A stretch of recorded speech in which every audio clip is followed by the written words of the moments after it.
sacramental marriage. What is sacramental marriage? I looked in the dictionary for sacramental, and I saw 2 or 3 long columns. And before I got through, I was quite confused. So I says to myself, there must be some shorter answer than that.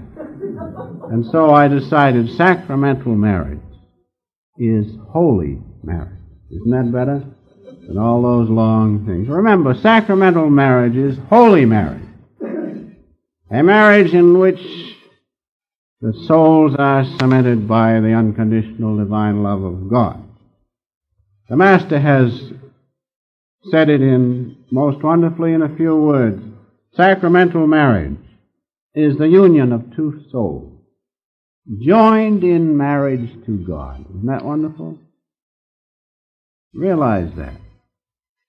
If you want to make your marriage a real, true, holy marriage, realize it is the union of 2 souls joined in marriage to God.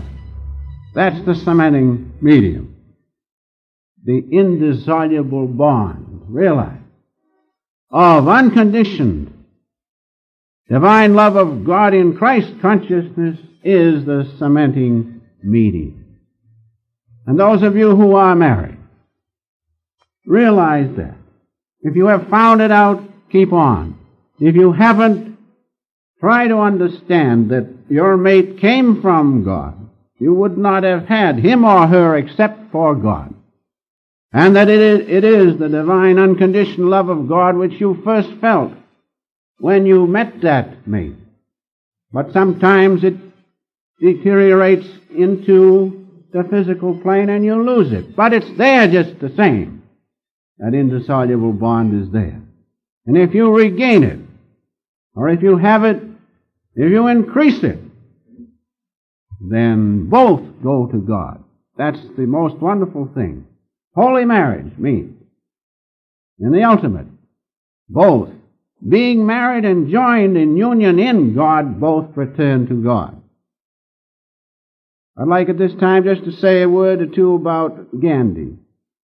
Gandhi has said a most wonderful thing in his book, Hindu Dharma, about the relationship, the right relationship between husband and wife.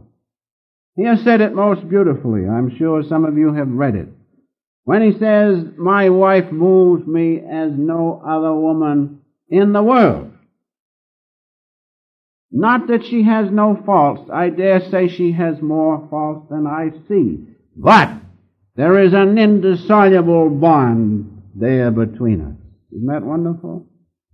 What is that indissoluble bond? That's the unconditioned divine love of God. Now, if you can attain that, those of you who are married or are going to be married, realize that. You will not lose anything, you'll gain everything. Because in God's love, we find all things. We have another illustration of the great Larry DeMarcia about holy marriage.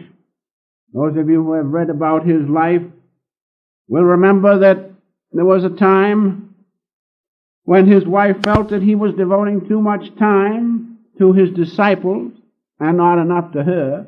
That's the true pattern, I think. You have time for everybody else but me. So, she spoke to him about it. Then he showed to her what he really was.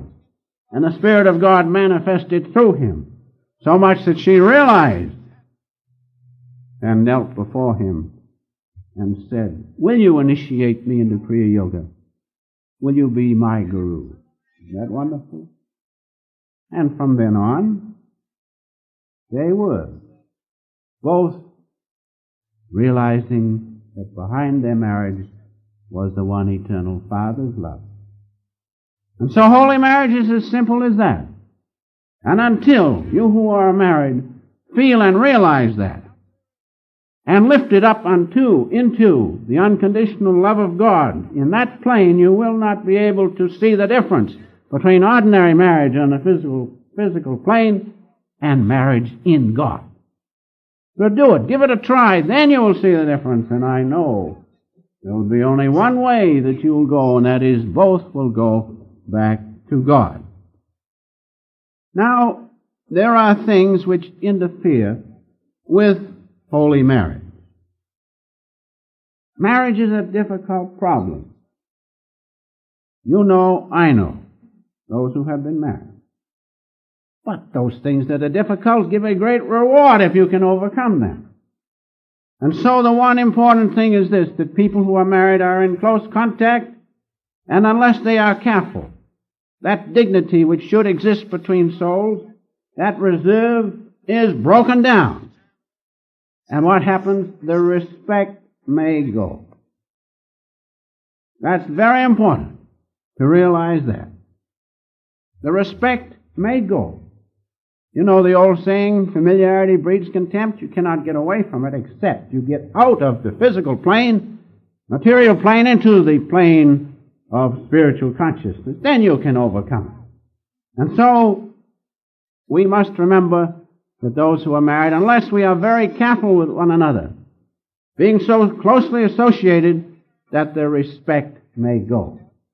Now, it comes to my mind an illustration of that in two people I knew, a long time ago now, and evidently that respect was going. I remember I talked to the lady one time. I knew they were having some difficulty, and I talked to her, and I said, don't you feel good to think your husband's coming home soon to supper? And she said, no. I said, no, you don't even look for him? No.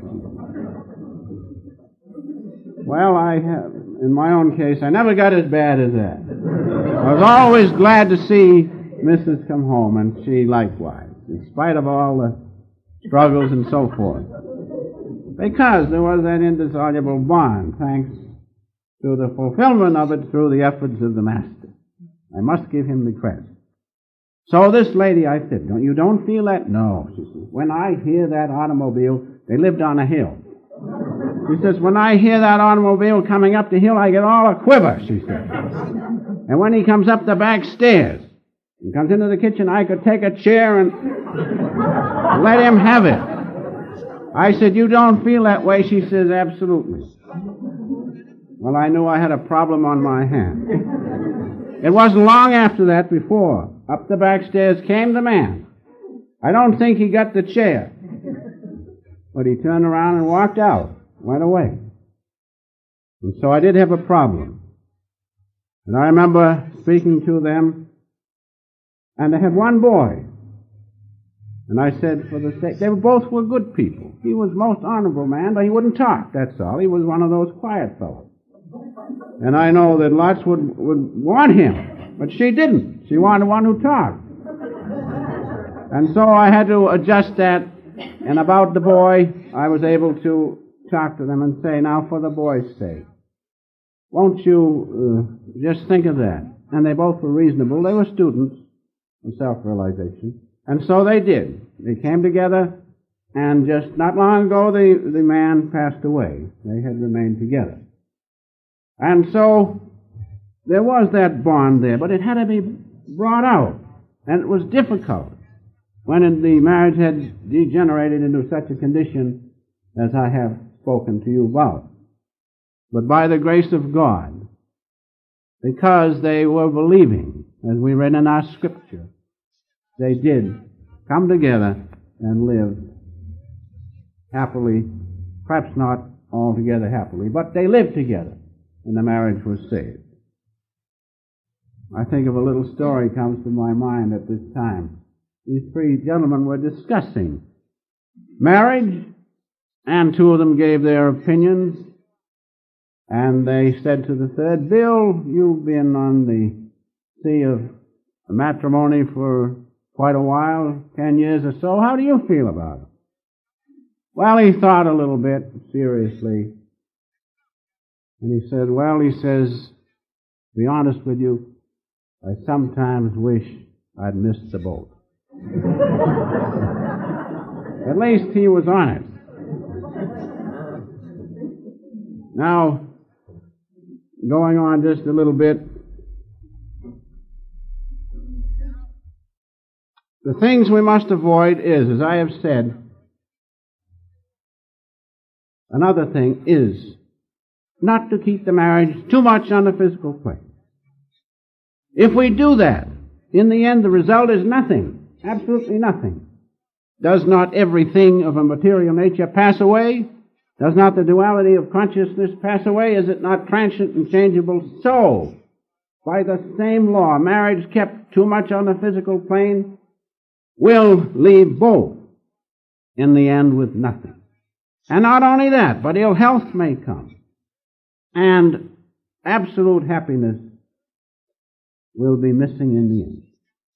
Now, these are important things. We must not keep the marriage too much on the physical plane. Otherwise, everything is lost. Everything is lost because all material things pass away. It is so simple. If just put a little toward God, then it will grow and grow until in the end, instead of having nothing or ill health or no happiness. You've seen cases, you read the papers, you see it all the time. Why? Because the marriage has been kept on the physical plane. But if it is lifted into God's great love, then everything is attained in the end. Everything. Nothing is lost. Not a thing. Now, if we direct the marriage toward the physical plane, what happens? Both go to God. These are facts. Both go to God. If it is kept on the physical plane, that conditions the love in the marriage to the material realm. If you keep your marriage on the physical plane, that divine love, which is the same love, but it's tied, it's attached, it's conditioned to the physical plane. Whereas, if both turn toward God, then that human love, love of family and children, becomes divine love, in which there is no separation. Do you understand? There is no separation when the marriage is cemented by unconditional divine love. We must realize that. We must be realistic.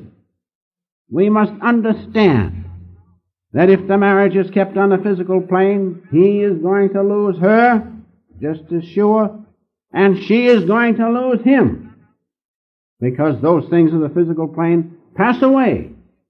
Pass away. If there is possession in the love underlying the marriage, both are going to lose, because the marriage is kept to a physical existence, physical plane. So let us realize that. But on the other hand, if both turn toward God and divine love is the cementing medium, both are saved, both are lifted, both go to God. So let us be realistic. Those of you who do not perhaps understand the important part of God's love, His divine love in marriage, realize this in a realistic way, that if you keep it on the physical plane, you're going to absolutely lose one, and the one is going to lose the other. But if you both go to God, you will not lose one another. Nothing is lost in God. Nothing is lost in His great omniscient consciousness. Nothing is lost in His divine love. Don't you want that kind of a marriage? Remember what the Master has said.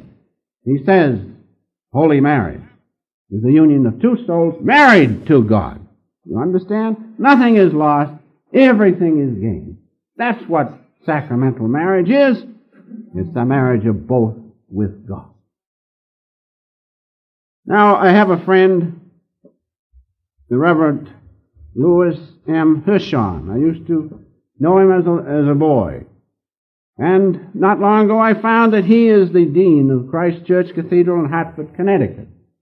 And he has written a little article in the Guidepost, a little magazine of which I'm sure you know.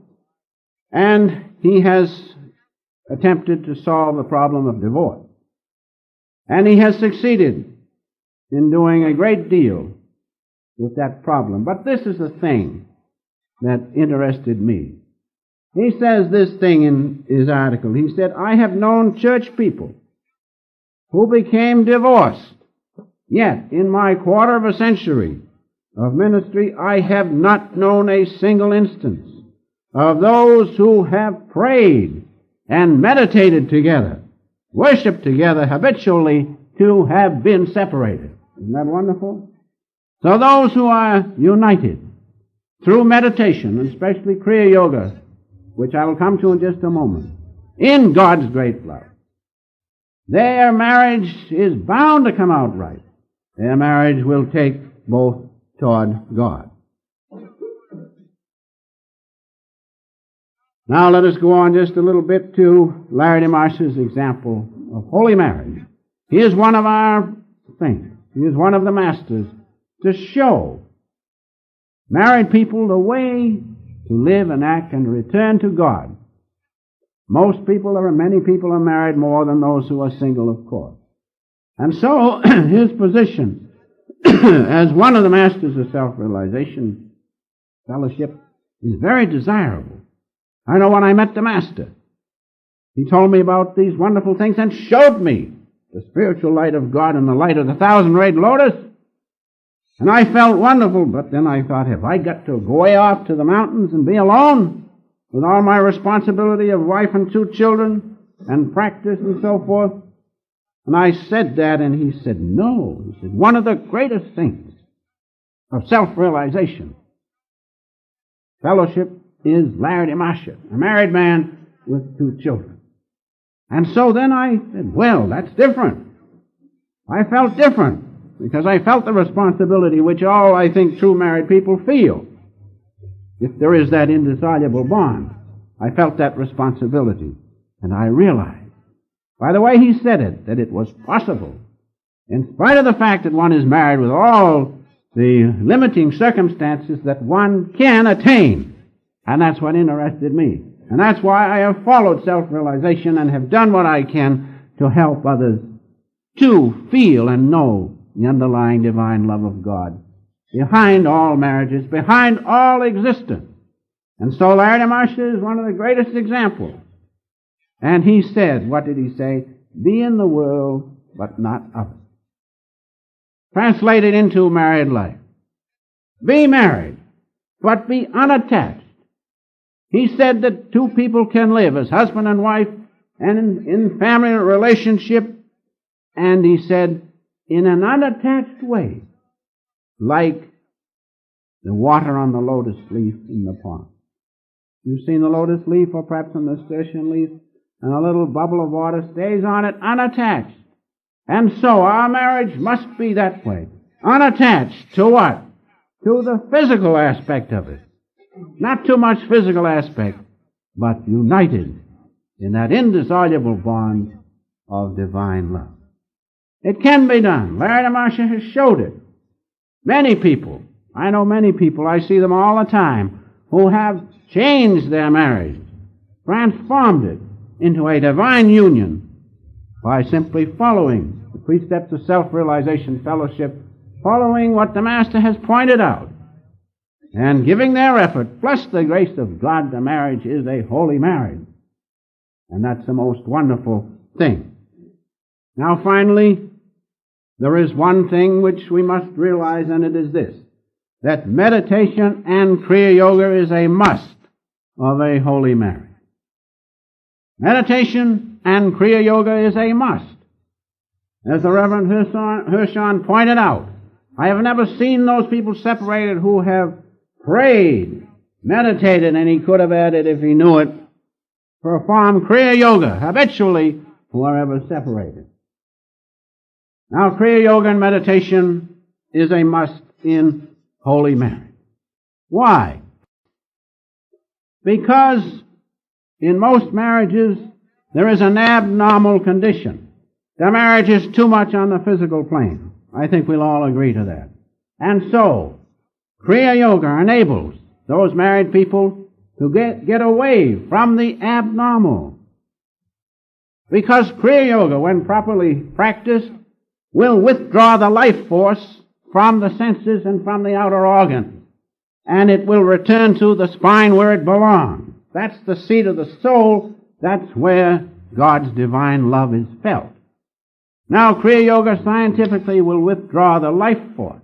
And those married people who honestly practice Kriya Yoga, meditation and Kriya Yoga, the life force will retire, and sensation and sex and outward habits will be controlled automatically, because Kriya Yoga is very scientific.